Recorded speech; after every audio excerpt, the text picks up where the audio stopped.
ओम शांति। आज 6 अगस्त 2022। आज की ईश्वरी वाणी की मुख्य पंक्तियाँ हैं। ज्ञान सागर बाप और ब्रह्मपुत्र नदी का ये संगम हीरे समान है। ज्ञान सागर बाप, ज्ञान सागर भगवान और ब्रह्मपुत्र नदी का ये संगम हीरे समान है। यहाँ तुम बच्चे आते हो कौड़ी से हीरे जैसा बनने। प्रश्न है, सतयुगी राजधानी की स्थापना कब और कैसे होगी? उत्तर है, जब सारी पतित सृष्टि की सफाई हो, अर्थात पुरानी सृष्टि का विनाश हो, तब सतयुगी राजधानी की स्थापना होगी। उसके पहले तुम्हें तैयार होना है, पावन बनना है। नई राजधानी का संवत तब शुरू होगा जब एक भी पतित नहीं रहेगा। यहाँ से संवत शुरू नहीं होगा।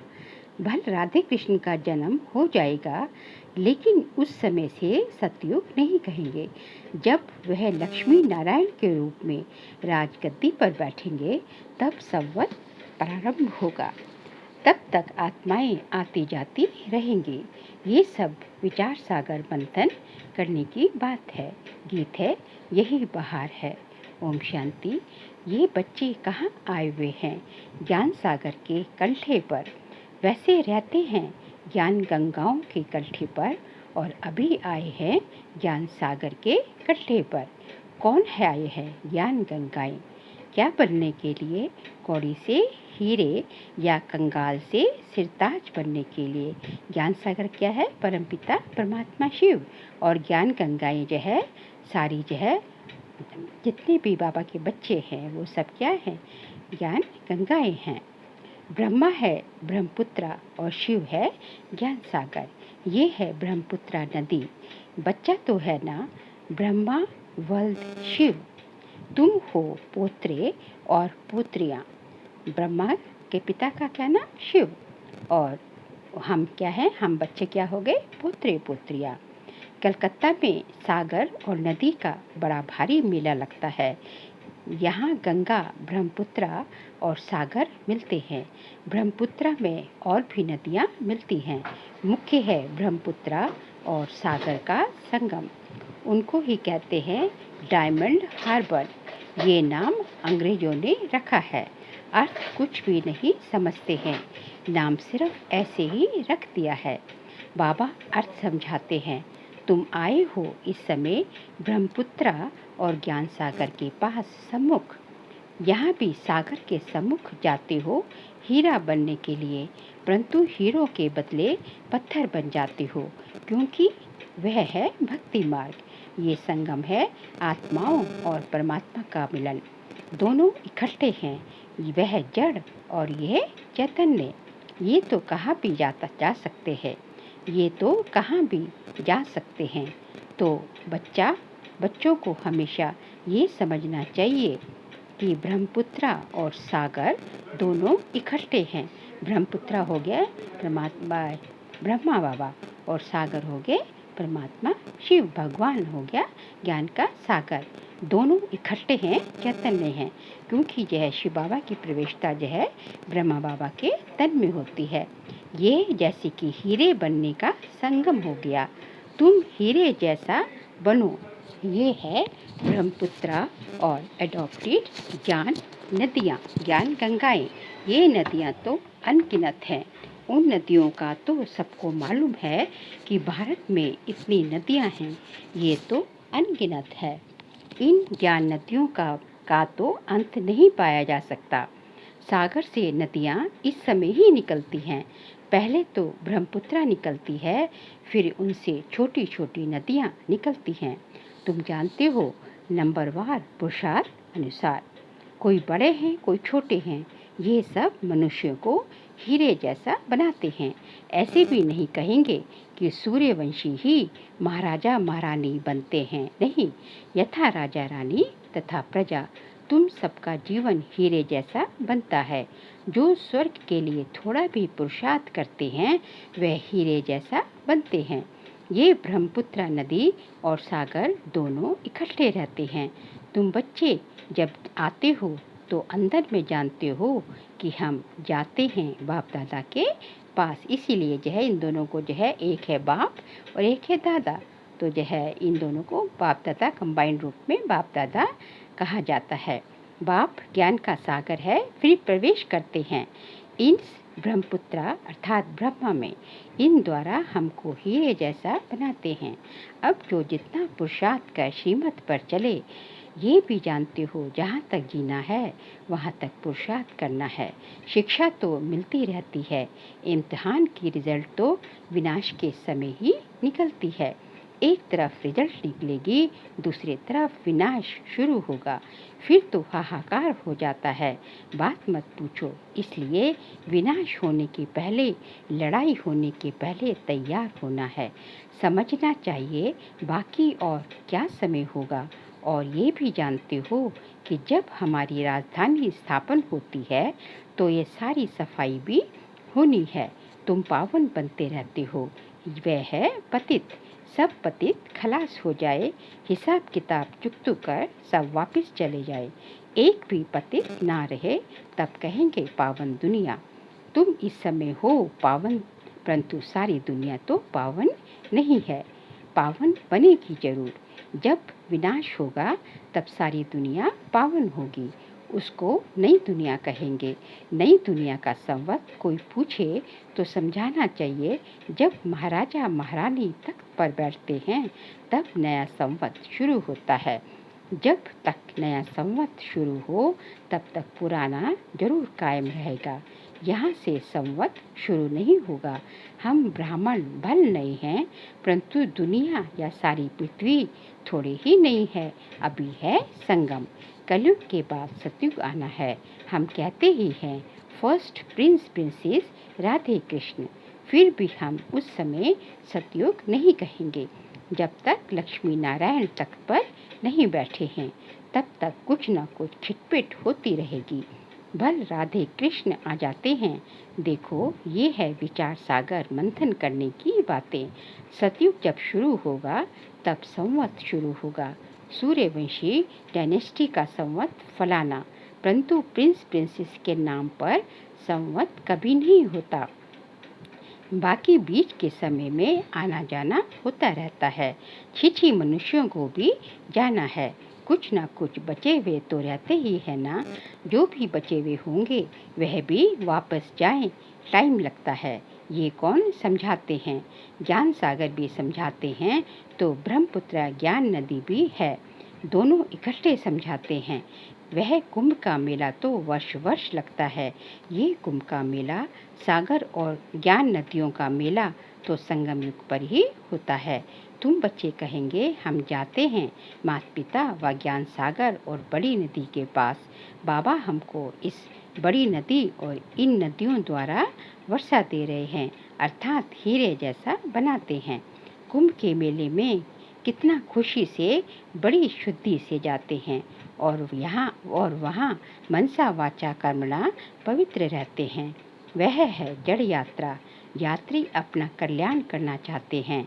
पंडों का इतना कल्याण नहीं होता है जितना यात्रियों का। पंडे लोग तो पैसा इकट्ठा करने जाते हैं, उन्हों की इतनी भावना नहीं होती जितनी यात्रियों की रहती है। यात्री बड़ी शुद्ध भावना से जाते हैं तो कईयों को साक्षात्कार भी हो जाता है। अमरनाथ पर बर्फ का लिंग बना रहता है, सामने जाने से बर्फ ही बर्फ जैसे देखने में आती है। भावना वाले जैसे देखते तो खुश हो जाते हैं। यह तो कुदरत है, बर्फ में लिंग बन जाता है।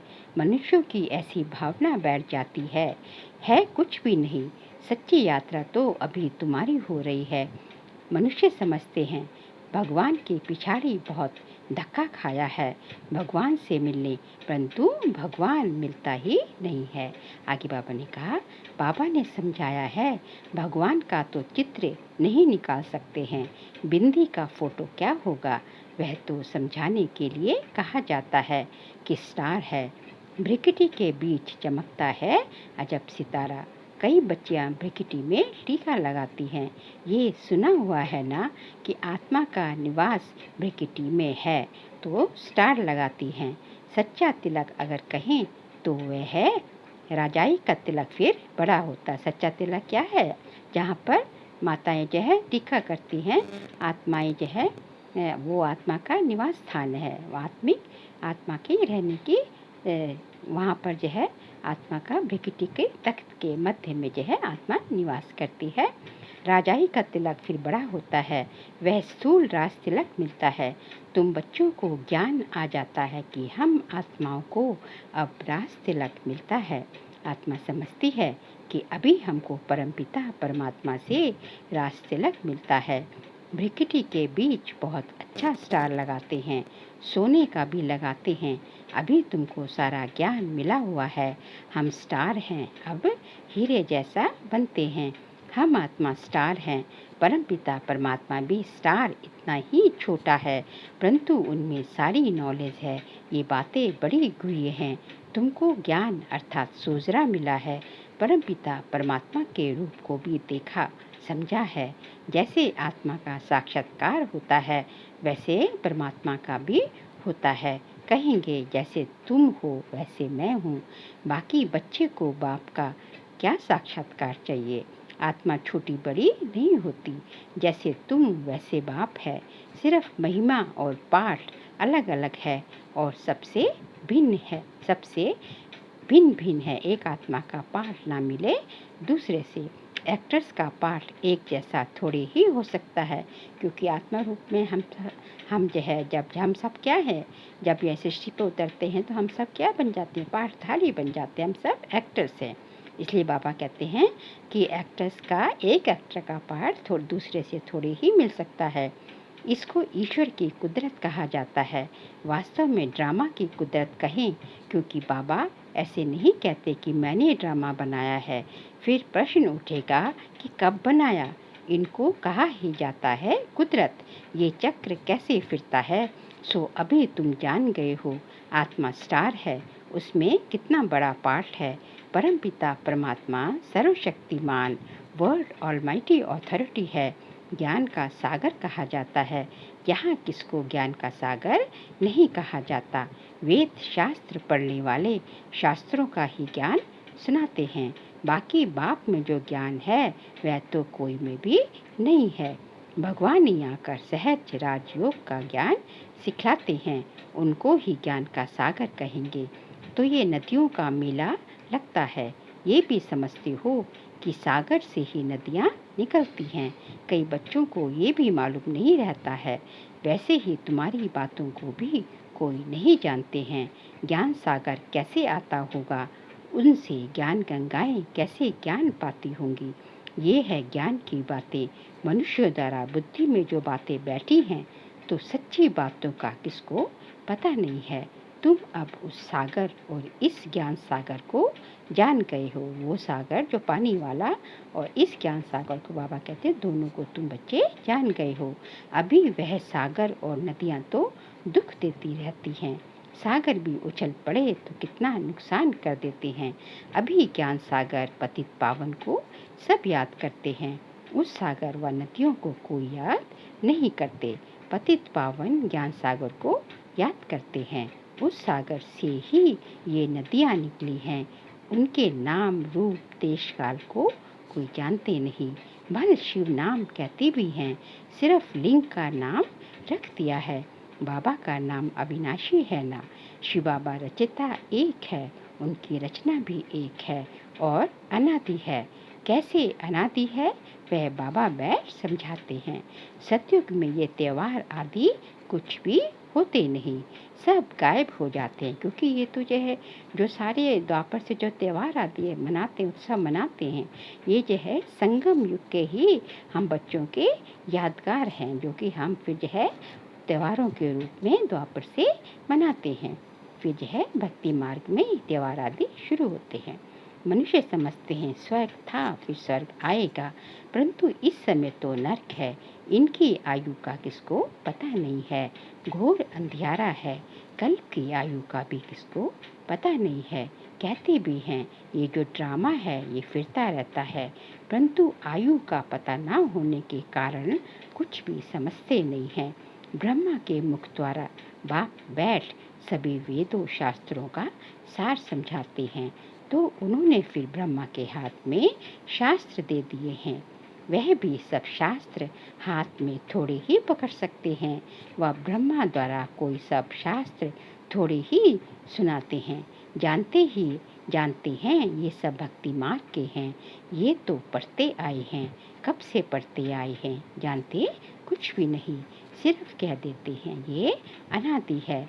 वेद व्यास ने रचे हैं, वेदों को ऊंचा मानते हैं, परंतु लिखा हुआ है वेद शास्त्र आदि सब गीता की रचना है। तुम बच्चे जानते हो ये वेद शास्त्र आदि वही फिर बनेंगे, द्वापर से फिर बनेंगे, कल्प बाद जो है फिर से बनेंगे, फिर वह नाम रखेंगे। अभी तुम जानते हो हम फिर पूज्य बन रहे हैं, फिर पुजारी बनेंगे तो मंदिर आदि बनाएंगे। राजा रानी मंदिर बनाएंगे तो प्रजा भी बनाएगी। भक्ति मार्ग शुरू होने से फिर सब मंदिर बनाने लगते हैं, घर घर में भी बनाएंगे। लक्ष्मी नारायण की राजधानी में तो राधे कृष्ण का मंदिर बन नहीं सकता। मंदिर तो भक्ति मार्ग में बनते हैं। जैसे जैसे गिरते जाते हैं मंदिर बनाते जाते हैं। सूर्यवंशी और चंद्रवंशियों की जो प्रॉपर्टी है वह वैश्यवंशी शूद्रवंशी भोगते हैं। नहीं तो ये राजाई कहाँ से आए? प्रॉपर्टी चलती आती है। बड़ी बड़ी जो प्रॉपर्टी है वह छोटी छोटी होते फिर आखिरी कुछ भी नहीं रहता है, आपस में बांटते जाते हैं। तो बच्चों को अब समझ में आ गया है कि कैसे हम पूज्य बनते हैं, कितना समय बनते हैं, फिर हम कैसे पुजारी बनते हैं। अभी समझ गए ना कि परमपिता परमात्मा का नाम रूप देश काल और उनका पाठ क्या है। भक्ति मार्ग में भी भक्तों की शुद्ध भावना भगवान ही पूरी करते हैं। अशुद्ध भावना रावण पूरी करते हैं। अशुद्ध भावना विकारों से पूरी होती है।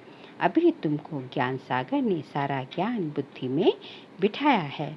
सब तो नहीं समझेंगे, जो कल्प पहले वाले हैं वही निकलते रहेंगे। अच्छा मीठे मीठे सिकलते बच्चों प्रति माता पिता बाप दादा का याद प्यार और गुड मॉर्निंग। रूहानी बाप के रूहानी बच्चों को नमस्ते। हम सब रूहानी बच्चों की रूहानी बाप दादा को नमस्ते नमस्ते नमस्ते। सार के लिए पॉइंट्स है, जब तक जीना है पुरुषार्थ करते रहना है, बाबा की शिक्षाओं को अमल में लाना है, बाप समान मास्टर ज्ञान सागर बनना है, रूहानी पंडा बन सबको सच्ची यात्रा करानी है, हीरे जैसा बनना और बनाना है। आज का बाबा का वरदान हम बच्चों प्रति श्रेष्ठ और शुभ वृत्ति द्वारा वाणी और कर्म को श्रेष्ठ बनाने वाले विश्व परिवर्तक भव। श्रेष्ठ और शुभ वृत्ति द्वारा वाणी और कर्म को श्रेष्ठ बनाने वाले विश्व परिवर्तक भव। जो बच्चे अपनी कमजोर वृत्तियों को मिटाकर शुभ और श्रेष्ठ वृत्ति धारण करने का व्रत लेते हैं, उन्हें ये सृष्टि भी श्रेष्ठ नजर आती है। वृत्ति से दृष्टि और कृति का भी कनेक्शन है। तभी कहते हैं कि जिस रंग का आप चश्मा लगाएंगे उसी रंग की आपको सारी सृष्टि नजर आएगी। कोई भी अच्छी व बुरी बात पहले वृत्ति में धारण होती है, फिर वाणी और कर्म में आती है। वृत्ति श्रेष्ठ होना माना वाणी और कर्म स्वतः श्रेष्ठ होना। वृत्ति से ही वाइब्रेशन वायुमंडल बनता है। श्रेष्ठ वृत्ति का व्रत धारण करने वाले विश्व परिवर्तक स्वतः ही बन जाते हैं। आज का स्लोगन है, विदेही व अशरीरी बनने का अभ्यास करो तो किसी के भी मन के भाव को जान लेंगे।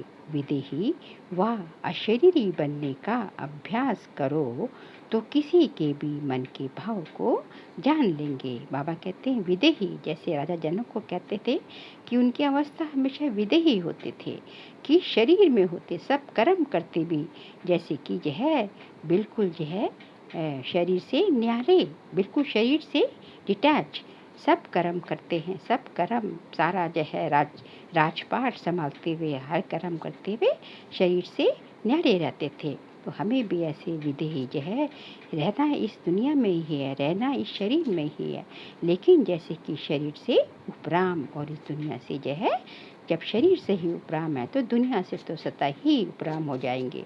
तो इसलिए विदेही और जो है अशरीरी बनने का बाबा कहते हैं कि जो है अभ्यास करें कि मैं आत्मा और शरीर मतलब आत्मिक स्थिति में रहना कि जो है और करने का अभ्यास करेंगे, दोनों का हम अभ्यास करेंगे तो हम किसी के भी मन के भाव को जान लेंगे। क्योंकि हम जो है बहुत जो है भगवान से आपका जो है इतनी आपको टचिंग रहती है कि जो है कि आप जो है किसी के भी सूक्ष्म से सूक्ष्म जो है भाव को भी जान लेते हैं। अच्छा, ओम शांति।